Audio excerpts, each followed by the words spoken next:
தூத்துக்குடி மாவட்டத்தினுடைய ஆரம்ப பள்ளி ஆசிரியர் கூட்டமைப்பினுடைய மாவட்ட செயலாளர் தோழர் கலையுடையார் அவர்கள் இப்பொழுது வாழ்த்து வழங்குவார்கள்.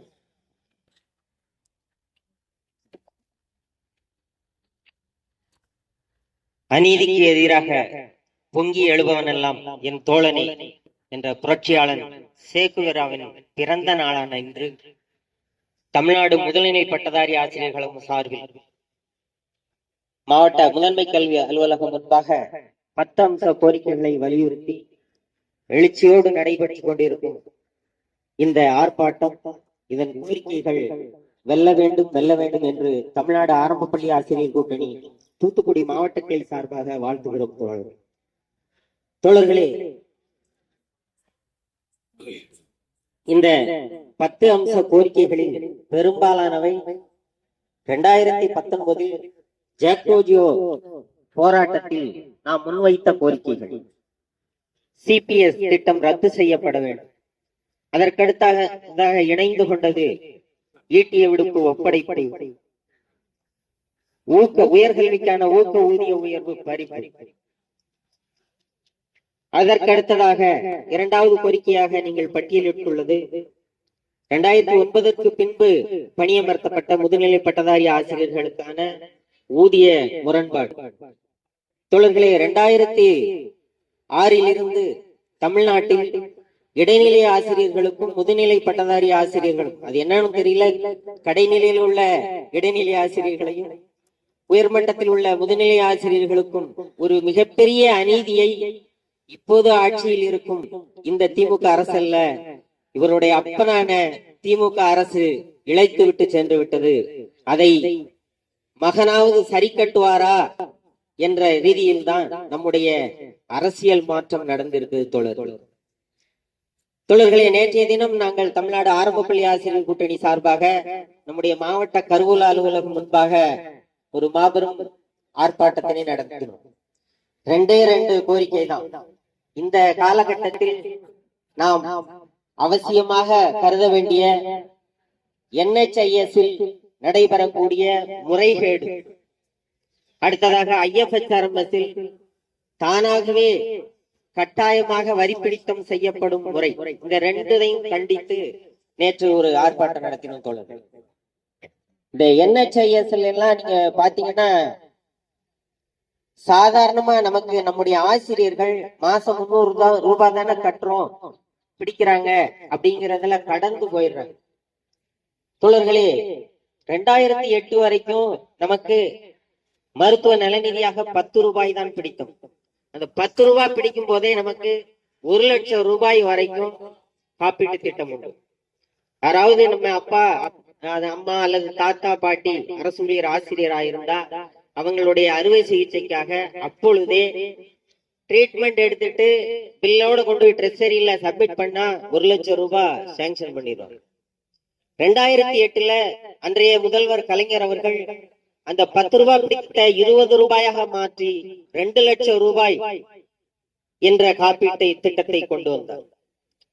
ஸ்டார் ஹெல்த் இன்சூரன்ஸ் என்ற பெயரில் 4 ஆண்டுகளுக்கு அதனுடைய ஒப்பந்தம்.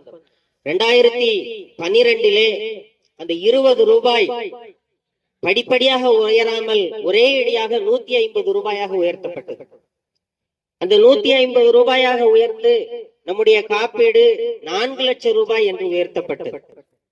யோசிச்சு பாருங்க, 10 ரூபாய்க்கு 1 லட்சம் ரூபாய், 20 ரூபாய்க்கு 2 லட்சம் ரூபாய், 150 ரூபாய்க்கு 4 லட்சம் ரூபாய். இது என்ன லாஜிக்னு தெரியல. அதற்கு அப்புறமாக 2016 180 ரூபாய் பிடித்தம் செய்யப்படும். அந்த 150 ரூபாய் வரைக்கும் அரசும் கொஞ்சம் ஒரு பெர்சன்டேஜ் அளவு பங்கீடு செஞ்சது. 180 ரூபாய் ஆனதுக்கு அப்புறம் அரசு தன்னுடைய பங்கீட்டை நிறுத்தி கொண்டது. நம்ம கிட்ட மட்டும் 180 ரூபாய் வசூல் பண்ணிக்கிட்டு 4 லட்சம் ரூபாய் அப்படிங்கிற அளவுல அதை செயல்படுத்தினது. தற்போது 300 ரூபாய் நாம் மாதம் கட்டுகிறது. தோழர்களே, இது தனிப்பட்ட முறையில் ஒரு ஆசிரியராக ஒரு அரசு ஊழியராக பார்த்தால் சாதாரணமா 300 ரூபாய். ஆனால் நாம் 14 லட்சம் பேர் ஆசிரியர்கள் அரசு ஊழியர்கள் இருக்கிறோம். 300 ரூபாய்னா என்னன்னு கணக்கு பண்ணிப்பாரு. காலி பணியிடங்கள் எல்லாம் கழிச்சா 12 லட்சம் ஆசிரியர்கள் அரசு ஊழியர்கள் இருக்கு. பல்லாயிரக்கணக்கான கோடி ஒவ்வொரு மாதமும் அதில் சேரு. எங்கேயோ எப்போதோ ஒரு நபர் மருத்துவ சிகிச்சைக்கு உள்ளாகிறார் ஒரு ஆபத்து காலத்தில். அவர்களுக்கு கூட இந்த நிதி நிறுவனங்கள் யுனைடெட் இந்தியா என்ற நிதி நிறுவனத்தில் அரசு பொதுத்துறை நிறுவனத்தில் ஒப்பந்தம் செய்யப்பட்டுள்ளது. அந்த பொதுத்துறை நிறுவனமானது தேர்ட் பார்ட்டி இன்சூரன்ஸாக மெடிஅசிஸ்ட், எம்டி இந்தியா என்ற 2 நிறுவனங்களுடன் ஒப்பந்தம் செய்துள்ளது. அவர்கள் நமக்கு கேஷ்லெஸ் ட்ரீட்மெண்ட் தர வேண்டும். அதுதான் ஒப்பந்தம். கேஷ்லெஸ் ட்ரீட்மெண்ட்னா என்ன அப்படின்னா, நான் பந்தல்குடிக்கு அருகிலே உள்ள வெண்பூர் என்ற கிராமத்திலே ஆசிரியராக பணியாற்றுகிறேன். அங்க ராம்கோ சிமெண்ட் ஃபேக்டரியில வேலை செய்கிற ஒரு கூலி தொழிலாளி ஒரு 7 லட்சம் ரூபாய்க்கு ஒரு அறுவை சிகிச்சை செய்து வந்திருக்கிறது. அவற்றை போய் கேட்டேன், அண்ணாச்சி இவ்வளவு பெரிய ஆபரேஷன் பண்ணிருக்கீங்க, செலவுக்கு என்ன செஞ்சீங்க அப்படின்னு கேக்குறேன். வாத்தியார, இந்த கார்டு எங்க சிமெண்ட் ஃபேக்டரியில கொடுத்த கார்டு, ராம்கோ சிமெண்ட் ஃபேக்டரியில கொடுத்த கார்டு, இத வாசல்ல உள்ள போகும்போது கொடுத்துட்டு போனேன், அவ்வளவுதான். அவங்களா எல்லாம் முடிச்சு 15 நாள் கழிச்சு வீட்டுக்கு அனுப்புனாங்க. வாத்தியார, 5 பைசா நான் செலவழிக்கிறேன். அது கேஷ்லெஸ் ட்ரீட்மெண்டா? மாதம் 300 ரூபாய் 12 லட்சம் ஆசிரியர் அரசு ஊழியர்களும் வசூல் பண்ணி கொண்டு 3.5 லட்சம் ரூபாய்க்கு அறுவை சிகிச்சை செய்த ஒரு ஆசிரியருக்கு, அவருடைய குழந்தைக்கு இந்த நிறுவனம் 10,000 ரூபாய் சாங்ஷன் செய்தது. 10,000 ரூபாய். 3,40,000 ரூபாய்க்கு மூளையில ஆபரேஷன் பண்ணிருக்கு மதுரை மீனாட்சி மிஷன்ல கடந்த 2 மாதங்களுக்கு முன்பு. 10,000 ரூபாய் சாங்ஷன் பண்ணிருக்கு அந்த மெடிஅசிஸ்ட் என்ற நிறுவனம். அந்த ஆசிரியர் எனக்கு போன் பண்ணி, சார் மாவட்ட பொறுப்புல இருக்கீங்க, இதை ஏதாவது செய்ய முடியுமா? அவர் இன்னொரு சங்கம், எங்க சங்க பொறுப்பாளர்கிட்ட கேட்டு பார்த்தேன், அதெல்லாம் காப்பீட்டு நிறுவனம் என்ன கொடுக்குதோ அதுதான் தம்பின்னு சொல்லிட்டாங்க, உங்களால ஏதாவது உதவி செய்ய முடியுமா? நீங்க நிறைய பேருக்கு செய்யறீங்க கேள்விப்பட்டேன் அப்படின்னு. நாங்கள் எங்களுடைய மாநில பொறுப்பாளர்கள் மூலம் அந்த காப்பீட்டு நிறுவனத்திற்கு பேசி 2,80,000 ரூபாய் வாங்கி கொடுத்தோம். யோசிச்சு பாருங்க. ஆனா நாங்க செஞ்சோம் அது வேற விஷயம். ஆனா ஒவ்வொரு முறையும் ஒவ்வொரு ஆசிரியர் அரசு ஊழியரும் இப்படி முறையிட்டு தான் அதை வாங்க வேண்டுமா? நேற்றைய தினம் நடைபெற்ற அந்த ஆர்ப்பாட்டத்திற்கு நம்முடைய காவல்துறை அன்பர்களிடம் அனுமதி கேட்ட பொழுது எதற்காக ஆர்ப்பாட்டம்னு கேட்டாங்க. நான் இந்த NHS திட்டத்தை முறைகேடுக்காக அப்படின்னு சொன்னேன். சார், அந்த கார்டை காட்டுறதுக்கே கேவலமா இருக்கு சார். ஹாஸ்பிட்டல்ல அரசு நம்மை எங்கு கொண்டு போய் நிறுத்தி இருக்கிறது என்று பாருங்கள் தோழர்களே. இது இந்த 10 கோரிக்கைகளில் ஒரு கோரிக்கை தான். ஆனாலும் அதை மற்ற கோரிக்கைகள் எல்லாம் நாம் உள்வாங்கிய கோரிக்கைகள், அதை வலியுறுத்தி பேச வேண்டும் என்று பேசுகிறேன் தோழர்கள். அடுத்ததாக, தமிழ்நாட்டில் மட்டும் இல்ல, இந்தியாவிலேயே ஆசிரியர்கள் அரசு ஊழியர்கள் தான் வருமான வரியை சரியாக பைசா கணக்கு மீதமில்லாமல் கட்டக்கூடியவர். எவ்வளவோ லட்சக்கணக்கான கோடிக்கணக்கான பணத்தை வாரி சுருட்டி கொண்டு ஓடுகின்ற இந்த நாட்டிலே நம்முடைய ஆசிரியர்கள் அரசு ஊழியர்களிடம் கட்டாய வரி பிடித்தம் செய்யும் முறையை இந்த அரசு செய்து கொண்டிருக்கிறது. எப்படித்தான் யோசிக்காங்கன்னே தெரியல.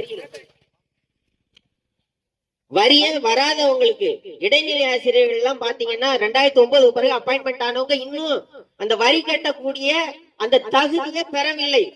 நான் வெட்கத்தோடு சொல்கிறேன், வேதனையோடு சொல்கிறேன். 2009 அப்பாயின்மெண்ட் ஆன இடைநிலை ஆசிரியர் இன்று வரை வரி செலுத்தும் தகுதி பெறாதவர்கள்.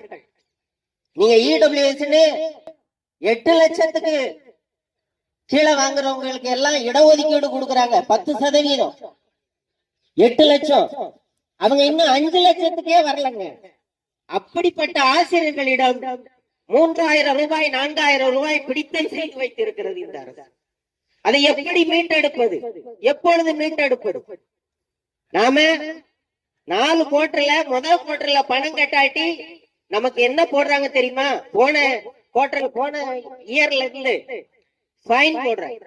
முதல் குவார்டர்ல கட்டலையா? நாம அந்த வருஷம் முழுசும் வேலை பாக்குறோம், எவ்வளவு வருமானம்ங்கிறது பிப்ரவரி லாஸ்ட்ல தான் நமக்கு தெரியும். எவ்வளவு டிடக்ஷன் பண்ணணும் அப்படின்னு ஓடி ஓடி அலைவோம். எல்ஐசிக்கு போவோம், பாண்டு வாங்குவோம். அதையெல்லாம் இந்த அரசு கடந்த 10 ஆண்டுகளுக்கு முன்னாடியே அடித்து நொறுக்கி விட்டது தோழர்களே. யாராவது இன்னைக்கு எல்ஐசி தேடி ஓடுறவங்க இருக்கீங்களா? நம்ம சேவிங்ஸ் கூட 1 லட்சம் ரூபாய்க்கு வாங்கிறோம்னு இருக்கீங்களா? இல்ல. அந்த 1.5 லட்சத்தை 10 வருஷமா தாண்டவே இல்ல அரசு. நாம பிஎஃப் கட்டுறவங்க, டிபிஎஃப் ஸ்கீம்ல இருக்கவங்க, டிபிஎஃப்லயே 2.5 லட்சம் வரைக்கும் போய் பிறகு எங்க நமக்கு சேவிங்ஸ் தேவையே இல்லை. ஆக இப்படியெல்லாம் இருக்கிற காலகட்டத்துல தேவையில்லாம ஒரு 4000 ரூபாய் அது மாதம் பிடிச்சுக்கிடுவாங்க. ஏயா பிடிச்சேன்னா நீங்க ஓல்டு ரெஜிம் செலக்ட் பண்ணிருக்கீங்க, அதற்குண்டான டிடக்ஷனை ஏத்தல. நான் கேக்குறேன், ஒரு ஆசிரியர், ஒரு அரசு ஊழியர் எல்லாருமே கணினியில வித்துவனா இருக்கணுமா என்ன? இந்த போன் எதுக்கு? நாம் நம்முடைய சொந்த பந்தத்துகளோட நட்புறவுகளோட தொடர்பு கொள்றதுக்கு மட்டும்தானே நாம பைசா போட்டு வாங்கி வச்சோம். அதுல 1008. இன்னும் சொல்ல போனா இன்னைக்கு ஒரு மெசேஜ் எங்களுடைய பிஓ எங்களுக்கு அனுப்பியிருந்தார் குரூப்ல, டீச்சர்ஸ் குரூப்ல. முதன்மை கல்வி அலுவலர்கள் அவர்களோட அறிவு இன்று காலை 10:52க்கு ஒரு மெசேஜ் வந்திருக்கு. என்ன மெசேஜ்னா 14/6/2024 அன்று 3 முதல் 5ஆம் வகுப்பு, 6 முதல் 8ஆம் வகுப்பு, 9 முதல் 10ஆம் வகுப்பு என்ற 4 பிரிவுகளுக்கு கட்டுரை போட்டி நடத்த வேண்டும். மெரி லைஃப் என்ற தலைப்பில் அதை இன்று மாலையே நடத்தி ஒவ்வொரு பிரிவுக்கும் ஒரு ஆளை செலக்ட் பண்ணி பிஆர்சில கொண்டு என்ன செஞ்சிடணும், ஹேண்ட் ஓவர் பண்ணிடணும். 15ஆம் தேதி அதுல இருந்து என்ன செய்வாங்க, மாவட்ட அளவில் தேர்ந்தெடுப்பார்கள். நான் கேக்குறேன், இன்னைக்கு தானே 14ஆம் தேதி, 10:52க்கு ஒரு அறிவிப்பு வாட்ஸ்அப்ல போட்டிருந்தீங்க. அதை எப்படி செயல்படுத்த முடியும்? ஆசிரியர்களை, அரசு ஊழியர்களை இப்போ இந்த புள்ளி விவரம் திரட்டுறதுக்கு தான் மதியம் 1 மணிக்குள் வந்து சேர வேண்டும். 4 மணிக்குள் வரும். உங்க ஹைஸ்கூல் ஹையர் செகண்டரி எப்படின்னு தெரியல, எங்களுக்கு எங்க பிஓ எல்லாம் அப்படித்தான் கேக்குறாங்க. மாலை 4 மணிக்குள் இதை வந்து சேரணும். புள்ளி விவரம் திரட்டுறதுக்கு தான் இப்படி பயன்படுத்துறீங்க. மாணவர்களின் மனதை அறிந்தவர்களா நீங்கள் இந்த அறிவிப்பு கொடுக்கிறீர்கள்? ஒரு கட்டுரை போட்டி, அவனுக்கு தலைப்பு தெரிய வேண்டாமா? அதற்கு தேவையான தகவல்களை திரட்ட வேண்டாமா? அவன் அதை படைக்க கால அவகாசம் வேண்டாமா? இந்த கேள்வியை நான் வாட்ஸ்அப்ல பதிலா கேட்டேன். நேரடியாக கேட்ட வாய்ப்பு வழங்கிய தமிழ்நாடு முதுநிலை பட்டதாரி ஆசிரியர் கழகத்திற்கு நன்றி தெரிவித்துக் கொள்கிறேன். தோழர்களே, தமிழ்நாடு முதுநிலை பட்டதாரி ஆசிரியர் கழகம் சார்பாக வைக்கப்பட்டுள்ள இந்த 10 அம்ச கோரிக்கைகளும் முத்தான கோரிக்கைகள், மீட்டெடுக்கப்பட வேண்டிய கோரிக்கைகள். அந்த மீட்டெடுக்கப்பட வேண்டிய கோரிக்கைகளை மீட்டெடுக்க தமிழ்நாடு ஆரம்ப பள்ளி ஆசிரியர் கூட்டணி உங்களோடு இணைந்து தோளோடு தோள் நிற்கும் என்று உறுதி கூறி விடைபெறுகிறேன். நன்றி தோழர்.